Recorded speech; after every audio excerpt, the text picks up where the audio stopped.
Bonjour, dans cette démonstration, je vais vous montrer comment générer le DI en format XML de l'IAS fiscale marocaine. On va prendre l'exemple de modèle comptable normal, conforme au cahier de charge de Direction générale des impôts. Quand on va le montrer, c'est le cahier de charge de mode DI de téléservice simple IS de la Direction générale des impôts. Donc, qui nous explique les différentes conditions, les cellules, par exemple les cellules qui n'ont pas renseigné à ne pas les afficher, et des conditions à respecter, par exemple le tri des cellules n'est pas obligatoire, et de bien savoir le format exact de fichier généré en XML. Donc, c'est en parcours le fichier. On a des différentes rubriques, par exemple la validation du format, on a l'IAS, on a des balises, par exemple de l'XML, comment le format va être affiché, les groupes de valeurs.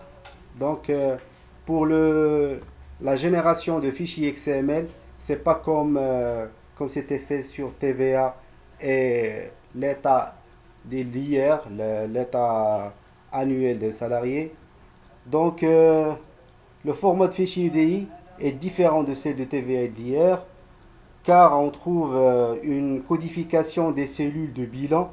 Chaque valeur sur les différents tableaux qui constituent le tableau a une codification bien précise.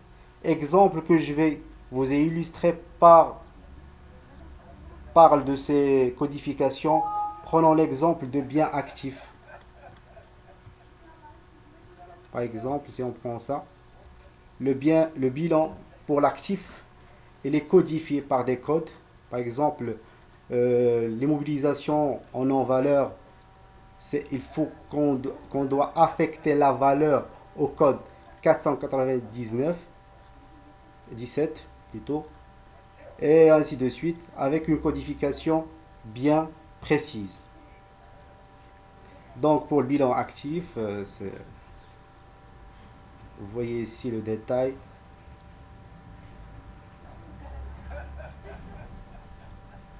Chaque cellule a une codification avec le type. Il y a des cellules ayant un type de date, il y a des cellules ayant un type, un intitulé, un texte, et il y a des autres types entiers, par exemple la durée, ainsi de suite. Alors on a des sections illimitées, c'est-à-dire on peut insérer dans certains tableaux, par exemple cette section est illimitée, il faut la codifier. Et pour la deuxième ligne, on a trois lignes par exemple, au-delà d'une ligne. Donc on ajoute par exemple un identifiant de nombre de lignes qui définit par exemple 13 339, la ligne 1 c'est le nombre de lignes 1 et ainsi de suite. C'est une section illimitée. Il y a des autres sections, d'autres tableaux plutôt, qui sont illimités. Par exemple, l'état de répartition du capital social. On a une section illimitée selon le tableau rempli par le comptable d'état de répartition du capital social. Donc, on va basculer maintenant vers l'installation de l'application. On va installer l'application.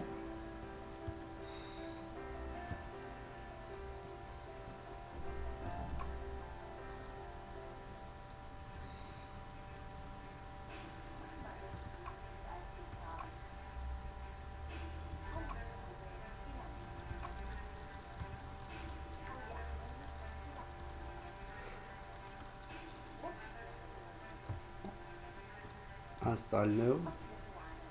Next. Install.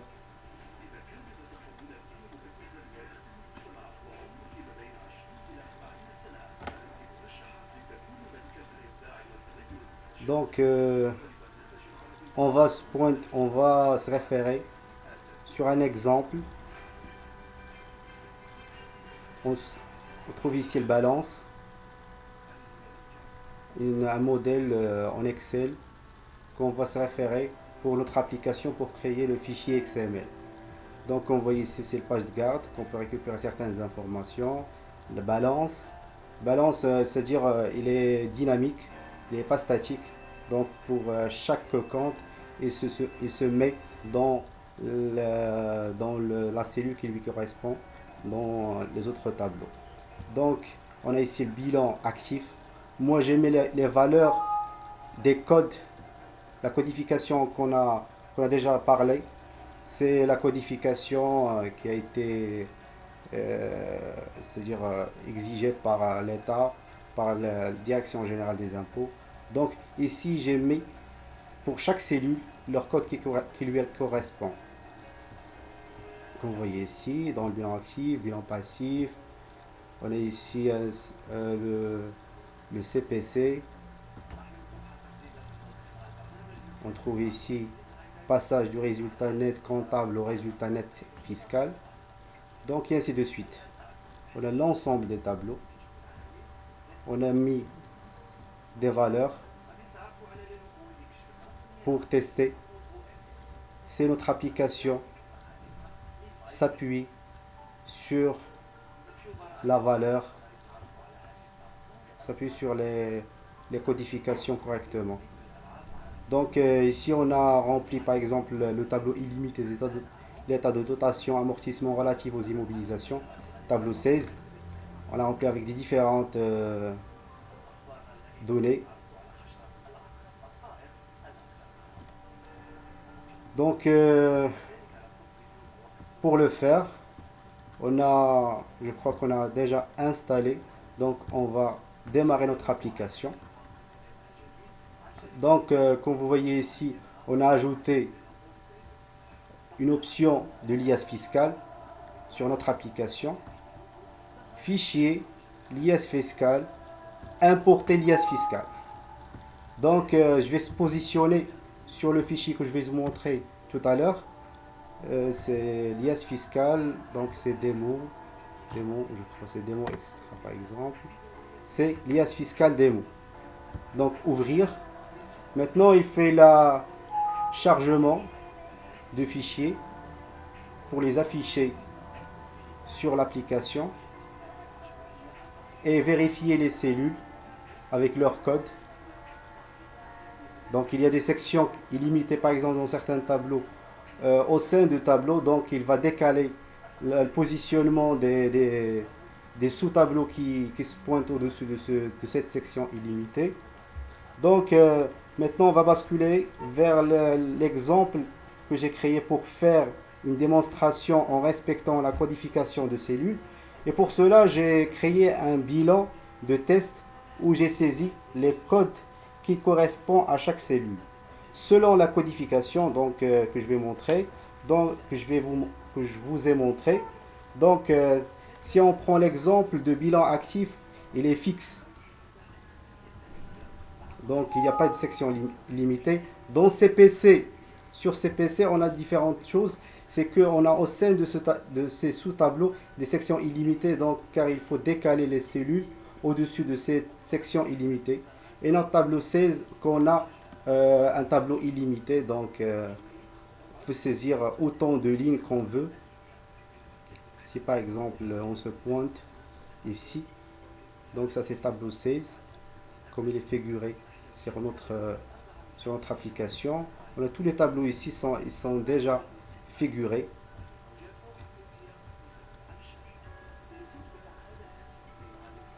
Et notre balance. Donc fichier, exporter l'IDE. On va lui donner un exemple, par exemple l'IAS 2016. Enregistrer.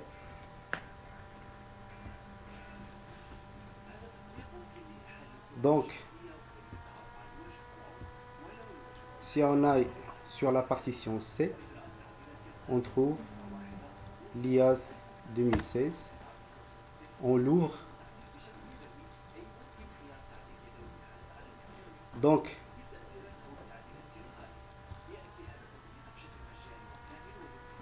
on trouve que le, le fichier a été bien généré en respectant le code avec leur cellule, la valeur de leur cellule. Parce qu'on a des chiffres doubles. Pour cela, il a fait il a converti en double. Il y a des nombres de lignes pour les sections illimitées.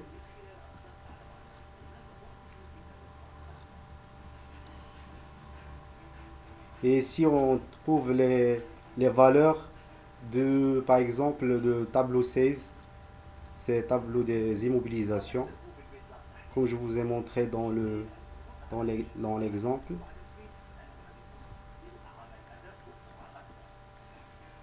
C'est cela.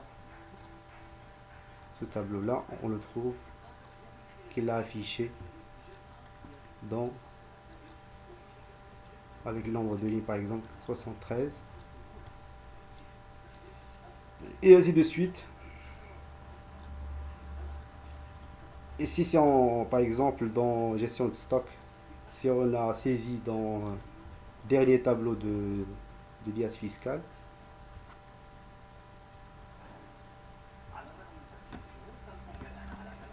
on trouve que tous les tableaux sont été intégrés. Si on, par exemple, on fait recherche par tableau, par exemple, 2, c'est le 1, c'est-à-dire en respectant la codification des tableaux.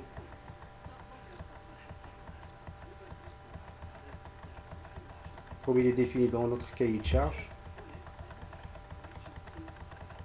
Donc tous les tableaux sont bien pris leur valeur.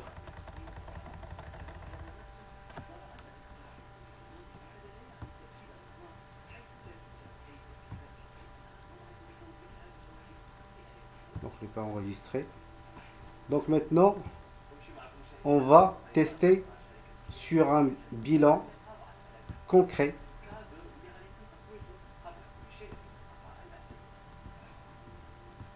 qu'on a déjà rempli. Et comme j'ai dit, ce tableau il est dynamique. Donc si on prend par exemple du plan comptable, par exemple frais d'acquisition des immobilisations se charge à répartir sur plusieurs exercices. Si on se donc c'est charge à répartir sur plusieurs exercices. Donc cette valeur maintenant on ne trouve pas de valeur. Donc si on insère, on ajoute ce compte là, je peux écrire n'importe quoi avec 12 000 par exemple, 10 000.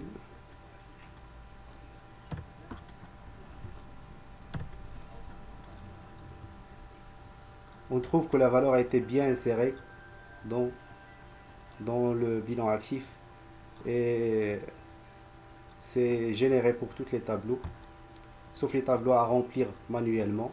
Donc, si par exemple on enregistre ce fichier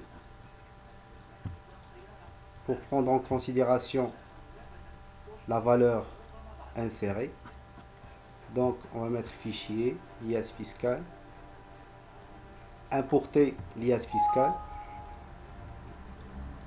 c'est le verrou, donc dans extra, démo extra, l'IAS fiscal 2016, ouvrir. Donc il va charger le fichier, il va faire les vérifications.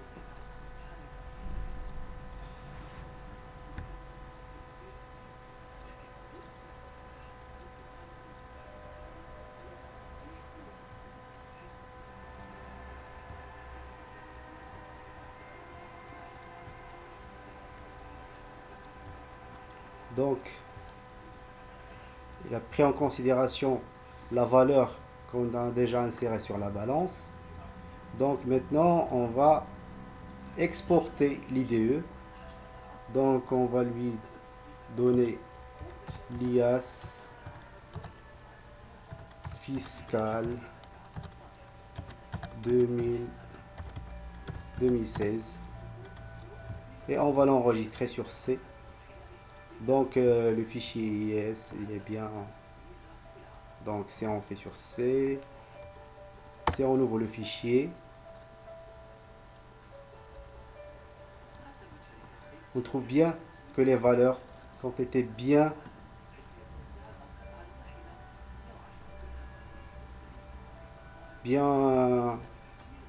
affectées aux valeurs selon la codification. Si on prend par exemple la codification des charges à partir de 239 par exemple, 239,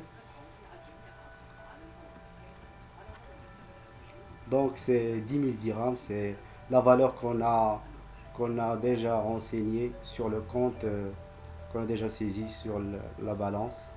Donc le fichier XML était bien généré, comme vous voyez c'est simple. Donc